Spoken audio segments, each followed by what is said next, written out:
Although homosexuality and the Islamic world don't seem to blend together nowadays, there was once a rich legacy of homosexual representation in poetry and storytelling embedded in the Islamic culture.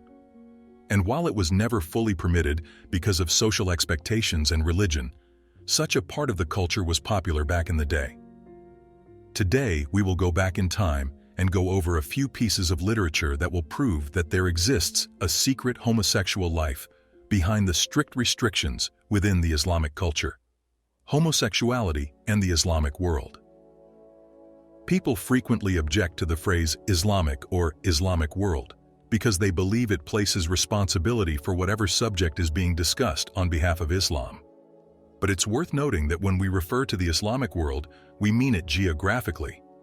The globe was made up of empires that identified as Muslims, but not everyone in this vast region, which at times stretches from Spain to India, followed the same customs and social conventions. But one thing is for sure, the majority of Islamic scholars, if not all of them, believe that homosexual behavior is prohibited in Islam. Some people in the present day are beginning to accept homosexuality, but based on records, no Islamic scholar attempted to make the case for homosexuality in Islam prior to the modern era. There might be debate whether the Quran's prohibition against homosexuality was limited to the hadiths, but the narrative of the prophet Lut and the destruction of Sodom and Gomorrah for their homosexuality made it very evident. Therefore, it is prohibited by all schools of thought. There are differing views nonetheless regarding the appropriate punishment. Nonetheless, people continued to do it in spite of the law. Sexual identities did not exist before the modern period. Individuals could engage in gay behavior without it being a part of who they are. There was such a thing as homosexuality, but not as gay, particularly in the Islamic world. Naturally, other identities occasionally coincided with sexual orientation. For example, some women's identities were shaped by the way they dressed like men, but this had no bearing on the fact that they could have intercourse with any gender. Ibn Sina, sometimes known as Avicenna in the West, does discuss homosexuality as a state of being as opposed to merely an act, which is quite really interesting.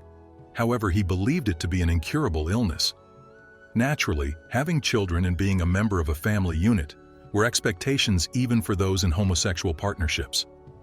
There was no stigma attached to having sex with someone of the same gender as long as you followed that rule. It wasn't even really scandalous. Homosexual elite in the Islamic culture. This was undoubtedly the case for two of the Islamic monarchs who favored engaging in sexual relations with males. First, the son and heir of Harun al-Rashid, Abbasid Caliph al-Amin, preferred eunuchs and started to appear in public with them.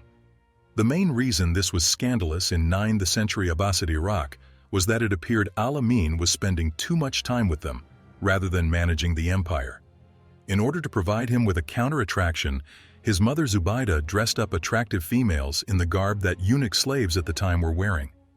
Women dressing like males has become quite common when al-Amin started going places with them. Second, we have heard of Cordoba's Caliph al-Hakam II's fondness for males.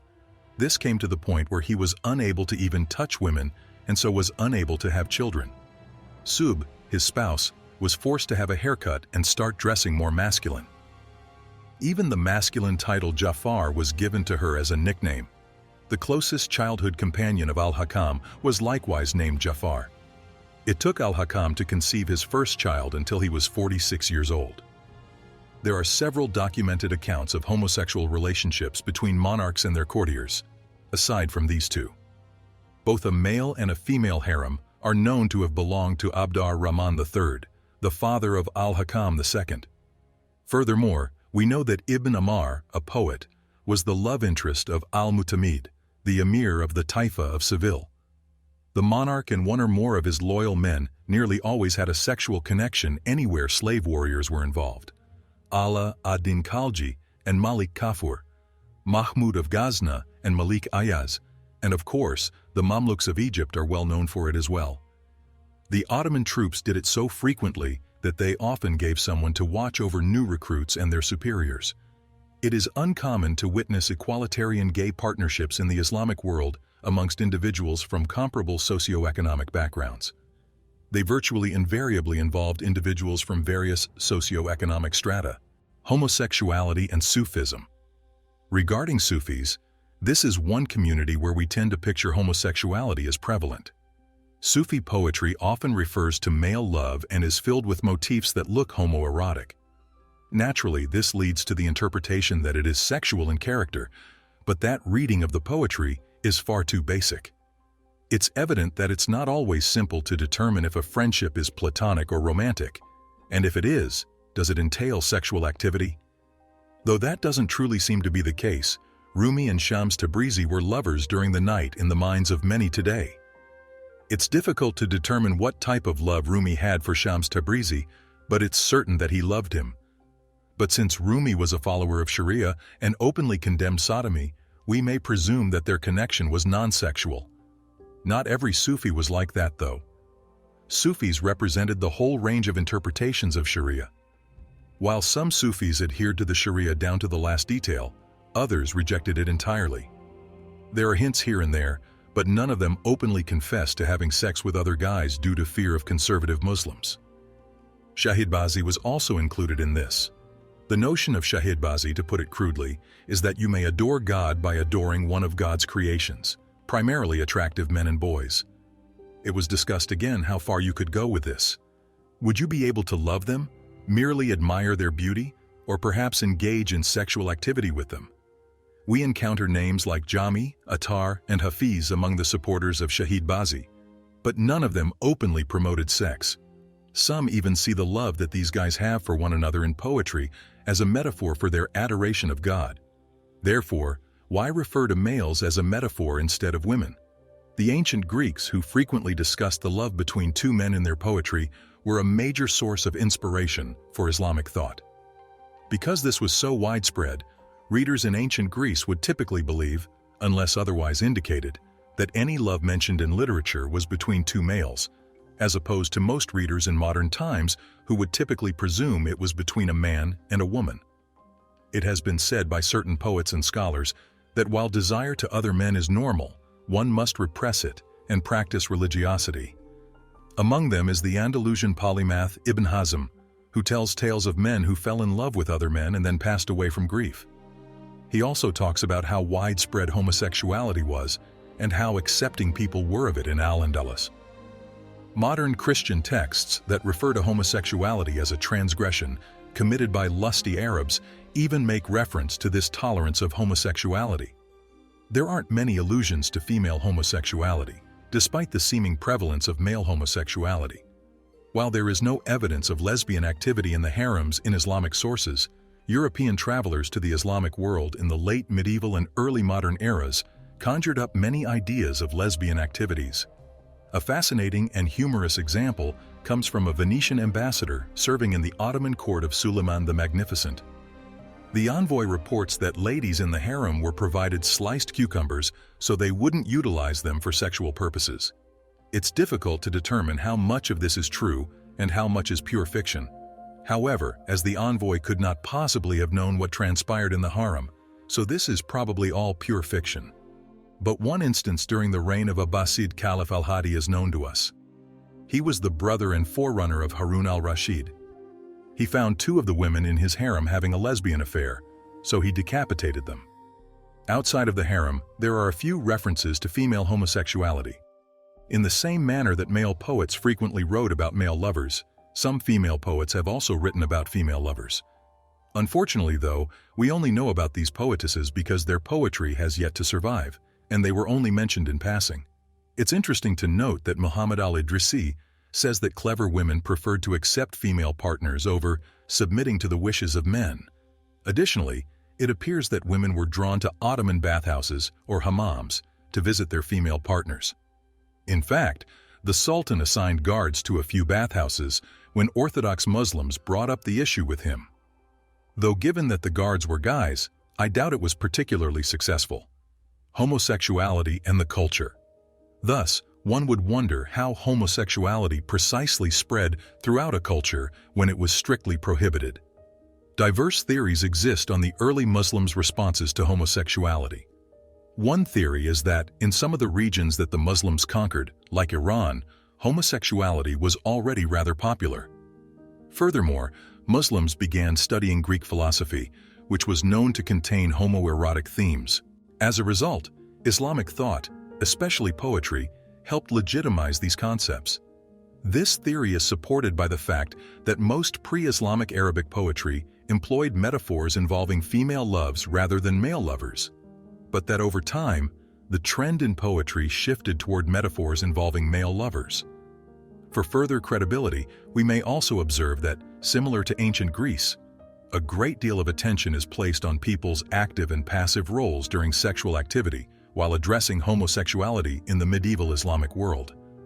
We also cannot ignore the influence that Islamic gender-based segregation must have had on the evolution of homosexuality as a necessary sexual orientation. Although homosexuality was widespread, zina, or premarital heterosexual sex, doesn't seem to be as popular. When Al-Jahiz said that homosexuality originated in Khorasan during the Abbasid Revolution, it was likely because Abu Muslim, their leader, prevented his troops from interacting with women. Even if it was becoming more common, it was still illegal. While there are instances of persons being punished for being gay in early history, these instances grow progressively fewer in number throughout time. The Islamic world thus acquired what Stephen Murray refers to as the desire for ignorance. It turned out to be a public secret. Many now believe that gay practices were no longer illegal in the Ottoman Empire in 1858. That isn't entirely accurate. Although Suleiman the Magnificent's law code had made it illegal, the only real penalty was a fine. This is in sharp contrast to Europe, where the death penalty was the standard punishment in Germany and England at the time. This was also the time when young males in Elizabethan England portrayed feminine roles in theater. For the majority of the remaining Islamic world, this also held true. But as already stated, in the Islamic world, accusations were often not made against anyone. This was due to the fact that, in order to prosecute someone, you must have witnesses, and in theory, you cannot be charged with a crime you did in private. Therefore, in reality, sodomy was acceptable in private. Nevertheless, most actions are lawful, as long as no one is apprehended. The 1858 Penal Code included no mention of homosexual behavior in private.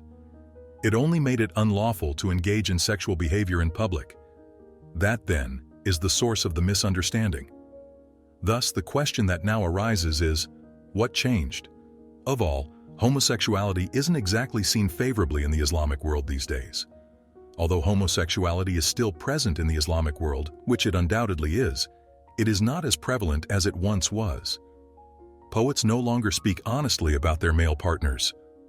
Actually, after extensive censoring, modern versions of ancient tales and poetry with a lot of homoerotic themes, like the poetry of Abu Nuwas and the Arabian Nights, are now released.